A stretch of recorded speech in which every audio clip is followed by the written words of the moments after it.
नमस्कार, आप सभी का स्वागत है यूथ अध्ययन के चैनल पे। देखिए एक बार फिर से मैं आप सभी के बीच एसपी टीजीटी कमीशन 2025 के लिए जीके का पार्ट 99 लेके आ चुका हूँ। पार्ट 99 का जो पहला क्वेश्चन है कि किस स्मारक से गौतम बुद्ध ने अपने बौद्ध धर्म के दिव्य ज्ञान को दुनिया में प्रचारित किया। तो भाई ऐसा कौन सा स्मारक है जहाँ पे गौतम बुद्ध ने अपने बौद्ध धर्म का जो इसका दिव्य ज्ञान था इसको पूरे दुनिया में प्रचारित किया, इसको पूरी दुनिया में क्या है आपको पूरे वर्ल्ड में जो है वो फैलाया। तो भाई वो है आपका महाबोधि मंदिर कॉम्प्लेक्स। अच्छा, ये कहाँ पर है महाबोधि मंदिर कॉम्प्लेक्स? ये आपका कहाँ पर है? बिहार में है। इस बात को आपने डिटेल से याद रखना है। यहीं से ये वही जगह है महाबोधि मंदिर कॉम्प्लेक्स जो कि बिहार में पड़ता है, जहाँ से गौतम बुद्ध ने अपने बौद्ध धर्म के दिव्य ज्ञान को दुनिया के सामने दर्शाया था, मतलब कि प्रचारित किया था। साथियों, क्वेश्चन पूछने वाला क्वेश्चन पूछता है कि जो आपका महाबोधि मंदिर कॉम्प्लेक्स जो है ये बिहार में तो है, लेकिन इसको यूनेस्को में कब जोड़ा गया? तो इसको यूनेस्को में 2002 में जोड़ा गया था। बहुत सारे क्वेश्चन परीक्षाओं में पूछे जाते हैं। देखिए, अगर मैं करता हूँ बौद्ध धर्म की बात, बौद्ध धर्म में कितने पिटक की बात की गई है? तो बौद्ध धर्म में आपके त्रिपिटक की बात की गई है, जिसमें आता है सूत पिटक, आपका विनय पिटक और अभिधम पिटक। देखिए बहुत बहुत इंपॉर्टेंट है ये सारा का सारा। तो अगर बात करता हूँ मैं सूत पिटक की, कमीशन में देखो अच्छे क्वेश्चन पूछेगा एग्जामिनर। सूत पिटक की अगर मैं बात करता हूँ तो इसमें जो महात्मा बुद्ध थे उनके उपदेशों और उनके जो संवाद थे उनका संकलन की बात की गई है आपके कहाँ पर? सूत पिटक में। उसी प्रकार आपका विनय पिटक, विनय पिटक में क्या है? तो विनय पिटक में बौद्ध संघ के आचार व नियम निषेध का संकलन था। तो विनय पिटक में जो बौद्ध संघ होगा वहाँ पे किस प्रकार से आपको रहना है, उनके विचार कैसे है, नियम कैसे है, तो उसका संकलन कहाँ पे होगा?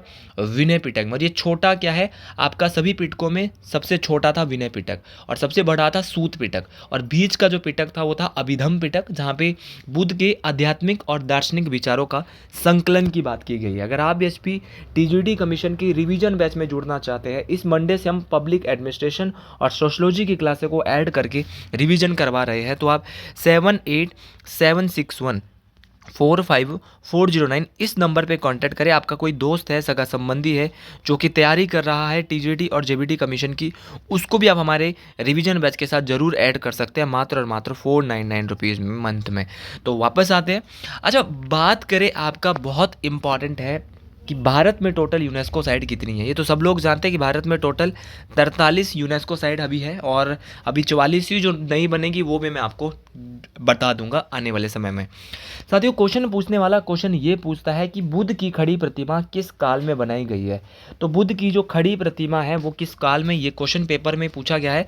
तो बुद्ध की खड़ी प्रतिमा आपके जो कुषाण काल था उस काल में बनाई गई थी। ये बात आपको बेहतरीन तरीके से डिटेल से याद रखना है। देखिए, क्वेश्चन पूछने वाला क्वेश्चन एक बार ये पूछा गया था कि जो महात्मा बुद्ध थे उनमें जो उनका जो शिष्य थे वो मुख्य शिष्य कौन थे? तो उनके मुख्य शिष्य थे आनंद व उपाली। तो आनंद व उपाली क्या थे? आपका जो महात्मा बुद्ध थे इनके प्रमुख शिष्य अगर मैं कहूँ तो ये थे दोनों, एक आनंद था, एक का नाम उपाली था। ऐसे क्वेश्चन आपसे परीक्षाओं में पूछेगा। यह वो क्वेश्चन है जो कि परीक्षाओं में आपको नंबर दिलाने वाले हैं। हर एक क्वेश्चन आपको याद रखना है। अच्छा, बुद्ध के जीवन से संबंधित कुछ प्रतीकों की अगर मैं बात करता हूँ, जैसे कि गर्भ, जब इनका जन्म हुआ था तो जन्म से संबंधित था इनका हाथी। तो याद रखना है, महात्मा बुद्ध के जन्म से संबंधित क्या था? हाथी था। सॉरी, गर्भ से, जब पेट में थे तब हाथी था भाई। गर्भ से संबंधित था, याद रखना, गर्भ से संबंधित था हाथी।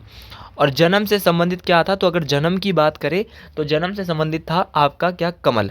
तो जब इनका जन्म हुआ तो उसको संबंधित किया गया कमल के साथ। उसी प्रकार जब निर्माण, तो निर्माण से संबंधित है पद चिन्ह। क्या है? पद चिन्ह है। ये बात आपको डिटेल से याद रखनी है।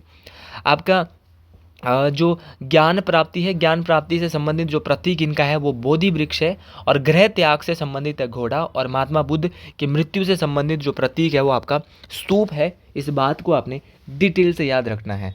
अच्छा, एक बार क्वेश्चन पूछा गया था कि भारत का सबसे बड़ा मठ कौन सा है? सबसे बड़ा बौद्ध मठ है ना। क्या है, सबसे बड़ा बौद्ध मठ कौन सा है? तो भारत का सबसे बड़ा बौद्ध मठ जो है वो आपका तवांग मठ है। कौन सा मठ है मेरे भाई? तवांग मठ जो है वो क्या है, भारत का जो तवांग मठ है ना साथियों, वो भारत का सबसे बड़ा मठ है। ऐसे क्वेश्चन परीक्षाओं में आएंगे, ऐसे क्वेश्चन परीक्षाओं में पूछे जाएंगे, इसीलिए इन हर एक क्वेश्चन को आपको डिटेल से याद रखना है। ये क्वेश्चन परीक्षाओं में काम आने वाला है। तो भाई तवांग मठ आपको जरूर याद रखना है कि तवांग मठ भारत का सबसे बड़ा बौद्ध मठ है जो कि अरुणाचल प्रदेश में है। ये बात आपको बेहतरीन तरीके से याद रखना है। अच्छा, जो वज्रयान बौद्ध धर्म था, है ना, तो वज्रयान बौद्ध धर्म में बुद्ध की संगिनी को क्या कहा जाता था? तो वज्रयान जो बौद्ध धर्म था, वहाँ पर जो बुद्ध की संगिनी होती थी, जो बुद्ध की संगिनी होती थी उसको तारा कहा जाता था। ये क्वेश्चन पेपर में आ चुका है कि वज्रयान बौद्ध धर्म में बुद्ध की संगिनी को तारा कहा जाता था। इस बात को आपने बिल्कुल डिटेल से याद रखना है। और एक क्वेश्चन पेपर में बहुत ही इंपॉर्टेंट आया था कि संघ में प्रवेश करने वाली, बौद्ध संघ में प्रवेश करने वाली प्रथम महिला कौन थी? तो वो थी आपकी प्रजापति गौतमी। इस बात को आपने बेहतरीन तरीके से याद रखना है।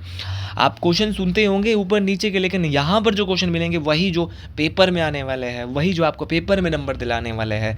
अच्छा, एक क्वेश्चन और पेपर में आया था कि जो महात्मा बुद्ध थे, उनका जो, अगर मैं बात करूं, उनका जो बुद्ध ने जो अपने जीवन की जो अंतिम वर्षा ऋतु जो है वो कहाँ व्यतीत की? तो वो वैशाली में की। तो महात्मा बुद्ध ने अपने जीवन की अंतिम वर्षा ऋतु जो व्यतीत की वो मेरे भाई वैशाली में। अगला क्वेश्चन है कि सिंधु घाटी सभ्यता में कालीबंगन निम्न में से किस लिए प्रचलित है भाई? तो अगर कालीबंगन की बात करूँ तो ये किस लिए फेमस था? तो ये आपका मिट्टी के बर्तन के लिए बहुत फेमस था। इस बात को आपने डिटेल से याद रखना है। तो ऑप्शन नंबर डी यहाँ पे बिल्कुल सही हो जाएगा। अच्छा, मिट्टी के बर्तन अगर अक्सर कहूँ तो कहाँ से मिले होंगे, ये बात आपको बेहतरीन तरीके से पता होना चाहिए। तो मिट्टी के बर्तन जो देखने को मिले थे वो आपके कालीबंगा से यहाँ पे ज़्यादातर देखने को मिले थे। कालीबंगा की बात करूँ तो कालीबंगा का जो अर्थ है वो है आपका काले रंग की चूड़ियाँ, है ना। तो कालीबंगा का अर्थ है वो क्या है, आपका काली रंग की चूड़ियाँ हैं। इस बात को आपने डिटेल से बेहतरीन तरीके से याद रखना है। कालीबंगा ये जो पड़ता है वो आपका कहाँ पर है? तो कालीबंगा आपका हनुमानगढ़ जिला राजस्थान में है। ये भी सारी बातें मोस्ट इंपॉर्टेंट है।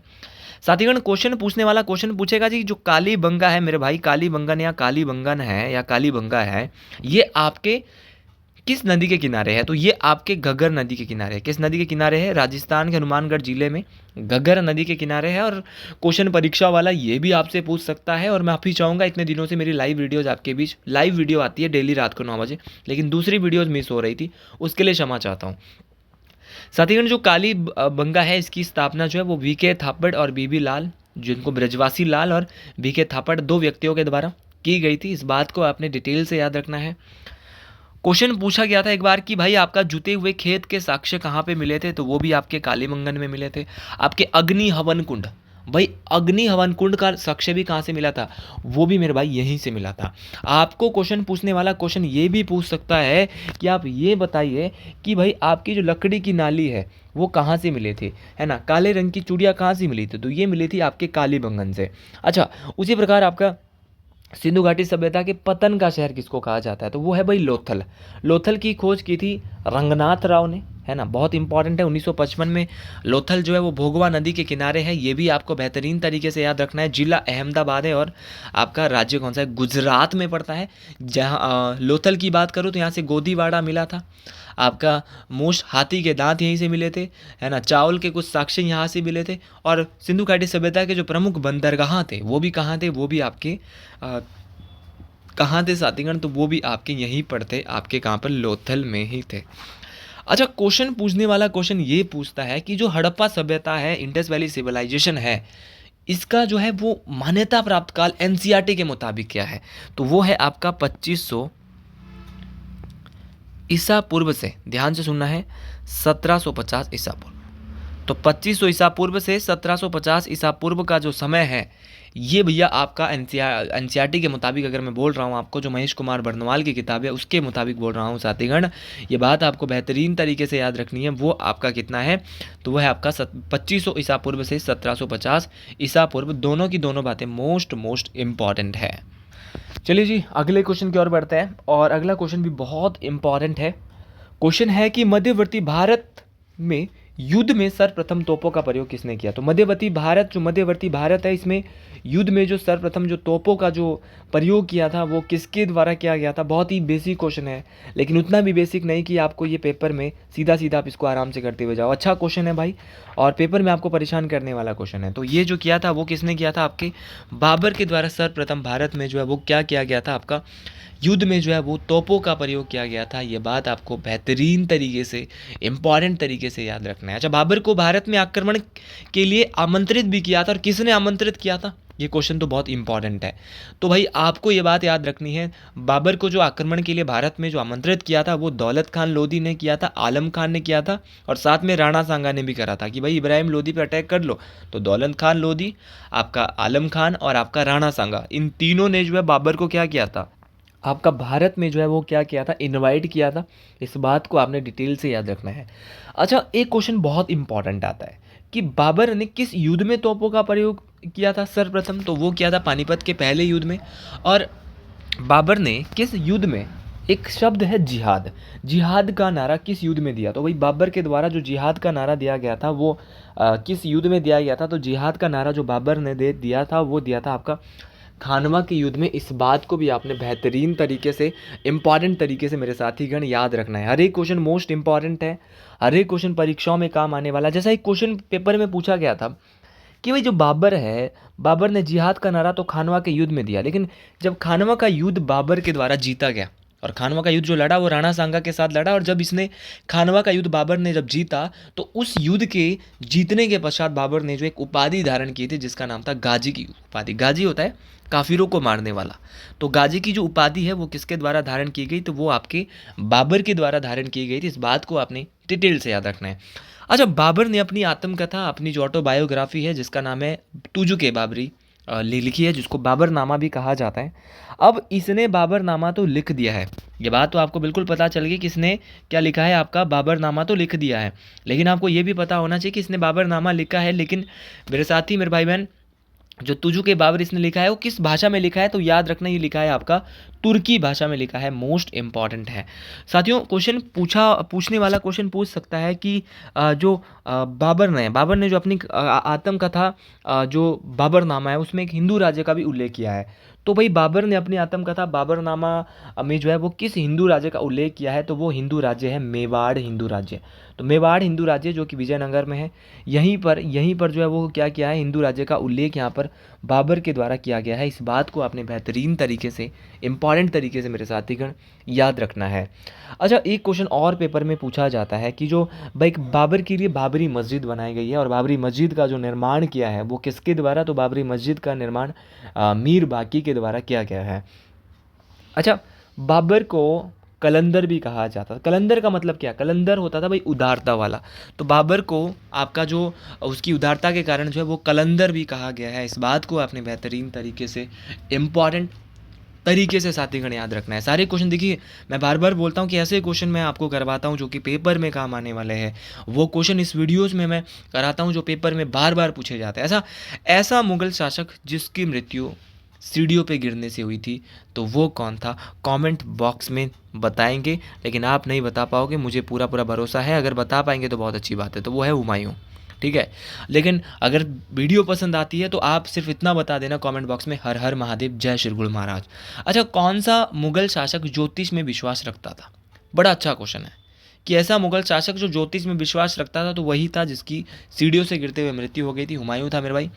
अच्छा, क्वेश्चन पूछने वाला क्वेश्चन पूछता है कि जो शेरशाह सूरी आप देख रहे हो, इसका मकबरा कहाँ पर है? तो इसका मकबरा जो है वो आपका सासाराम में है। सासाराम कहाँ पड़ता है? तो सासाराम आपका बिहार में पड़ता है मेरे भाई। इस बात को आपने बेहतरीन तरीके से याद रखना है।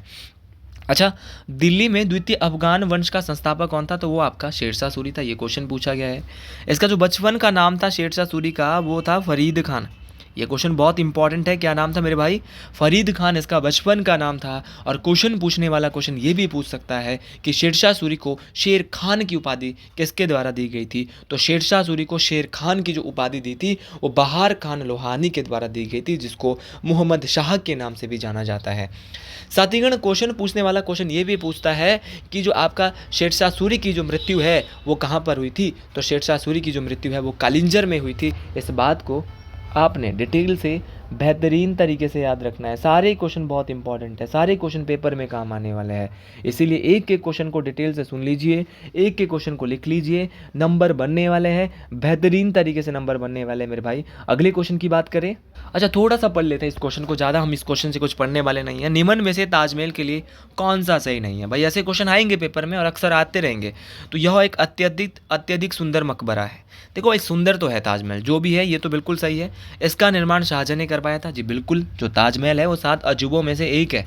अब तो बोल रहे हैं कि 8 अजूबे हो गए, लेकिन 7 अजूबों में से एक ताजमहल था। और भाई इसका निर्माण शाहजहां ने मुमताज़ उसकी इनकी पत्नी थी उनके लिए यहाँ पे करवाया था। ये भी बिल्कुल सही बात है। यह आगरा किले के बाहर की तरफ स्थित है। अब भाई आगरा किले के बाहर की तरफ है, हाँ बिल्कुल ये बात भी सही है। जिसने इसे बनवाया था उन शिल्पकारों के नाम उस पर उत्कीर्ण किए गए हैं, ये बिल्कुल गलत है। भाई जिसने बनवाया था उसका नाम तक वहाँ नहीं था। भाई मैंने तो सुना कि उसकी जो है बाजुएं तक जो है वो काट दी गई थी, ऐसा माना जाता है इतिहास में।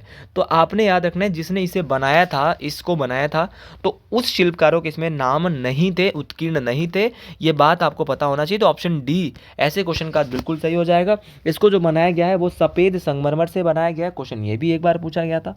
आगरा का जो ताजमहल है वो किस नदी के किनारे है? क्वेश्चन ये भी पूछा जाता है। तो ये यमुना नदी के किनारे है। आगरा के ताजमहल को यूनेस्को साइट में जो डाला था वो कब डाला था? वो डाला था 1983 में। अगला क्वेश्चन है कि चंद्रगिरी किला स्थित है। अगर बात करें चंद्रगिरी किले की, तो चंद्रगिरी किला कहाँ पर है? बड़ा फेमस किला है चंद्रगिरी किला। तो चंद्रगिरी किला आपका जो पड़ता है वो आपका कहाँ पर है? आंध्र प्रदेश में है। ऑप्शन नंबर सी यहाँ पे बिल्कुल सही हो जाएगा। अच्छा ऑप्शन नंबर सी बिल्कुल सही है। बात हो रही है चंद्रगिरी किले की, तो ये आपका कहाँ पर है? आपका साथियों आंध्र प्रदेश में तो है। लेकिन क्वेश्चन पूछने वाला क्वेश्चन ये पूछेगा कि जो चंद्रगिरी का किला है वो कब बनाया गया था? तो चंद्रगिरी का जो किला है वो आपका 11वीं शताब्दी में बनाया गया था। ये क्वेश्चन भी आपको डिटेल से याद रखना है कि चंद्रगिरी का किला 11वीं शताब्दी में बनाया गया। उसी प्रकार आंध्र प्रदेश में आपका जो चंद्रगिरी का किला है ये तो आप बिल्कुल समझ गए। ऑप्शन नंबर सी नहीं, ऑप्शन नंबर डी सही है। ठीक है, क्योंकि चंद्रगिरी का किला कहाँ पर है? आंध्र प्रदेश में, मध्य प्रदेश में नहीं है। इसको किस शताब्दी में बनाया? 11वीं शताब्दी में बनाया, आंध्र प्रदेश में है। एक क्वेश्चन और पेपर में आता है कि गोलकुंडा का किला कहाँ पर है? तो गोलकुंडा का किला आपका कहाँ पर है? ये भी आंध्र प्रदेश में है। आंध्र प्रदेश में, ये भी आपको बेहतरीन तरीके से याद रखना है। एक बार क्वेश्चन पूछने वाले ने क्वेश्चन ये पूछ लिया था साथीगण कि जो आपका जो चंद्रगिरी का किला है वो किसके अंडर वर्तमान समय में है? तो ये एएसआई के अंतर्गत, एएसआई का मतलब है आर्कोलॉजिकल सर्वे ऑफ इंडिया। तो आर्कोलॉजिकल सर्वे ऑफ इंडिया के अंतर्गत ये आपका जो चंद्रगिरी का जो किला है वो आता है। इस बात को आपने बेहतरीन तरीके से याद रखना है। साथीगण क्वेश्चन पूछने वाले ने क्वेश्चन एक बार पूछा था कि जो आर्कोलॉजिकल सर्वे ऑफ इंडिया किसके अंदर आता है? तो ये मिनिस्ट्री ऑफ कल्चर के तहत ये आता है। इस बात को आपने बेहतरीन तरीके से याद रखना है। अगला क्वेश्चन बेहतरीन क्वेश्चन की निर्मंड में होता है बुंडा त्यौहार। बुंडा त्यौहार कितने साल के बाद मनाया जाता है? जी ये क्वेश्चन तो बहुत आसान क्वेश्चन है भाई। बुंडा त्यौहार जो है वो कितने सालों के बाद मनाया जाता है? एक बार बता दीजिए, सभी लोगों को यहाँ पे बिल्कुल क्लियर होगा कि इसको पहाड़ी लोगों का कुंभ भी बोलते हैं, क्योंकि भाई ये त्यौहार जो है वो 12 साल के बाद मनाया जाता है। इस बात को आपने डिटेल से बेहतरीन तरीके से याद रखना है, मोस्ट इंपॉर्टेंट तरीके से याद रखना है कि भाई इसको 12 साल बाद मनाया जाता है, इसीलिए इसको पहाड़ी लोगों का कुंभ भी कहा जाता है। ये सारी की सारी बातें हमने डिटेल से पढ़ ली है। अच्छा क्वेश्चन पूछने वाला क्वेश्चन आपसे ये भी पूछ सकता है, क्या क्वेश्चन पूछ सकता है भाई कि बुंडा त्यौहार जो निर्मंड में होता है ये कहाँ पर पड़ता है? तो ये कुल्लू में। किसकी पूजा निर्मंड में की जाती है? भगवान परशुराम जी की पूजा की जाती है। अच्छा बूढ़ी दिवाली हिमाचल में कहाँ की फेमस है? तो बूढ़ी दिवाली की बात करूँ तो बूढ़ी दिवाली भी आपकी जो फेमस अगर कहूँ तो वो भी आपकी कुल्लू के निर्मंड की बूढ़ी दिवाली बहुत फेमस है भाई। ठीक है, ये भी आपको ज़रूर याद रखना, ये भी मोस्ट इंपॉर्टेंट है। उसी प्रकार ये सारे क्वेश्चन मोस्ट इंपॉर्टेंट है। अगला क्वेश्चन है कि किसने अपनी पुत्री, और दूसरी बात आपको याद रखना है हिडिंबा देवी का मंदिर भी कुल्लू में ही है। अगला क्वेश्चन है किसने अपनी पुत्री चंपावती के नाम पर चंबा कस्बे का नाम रखा? तो चंबा शहर की स्थापना साहिल बर्मन ने अपनी बेटी चंपावती के नाम पर की थी। इस बात को आपने डिटेल से याद रखना है। तो आज के लिए इतना ही।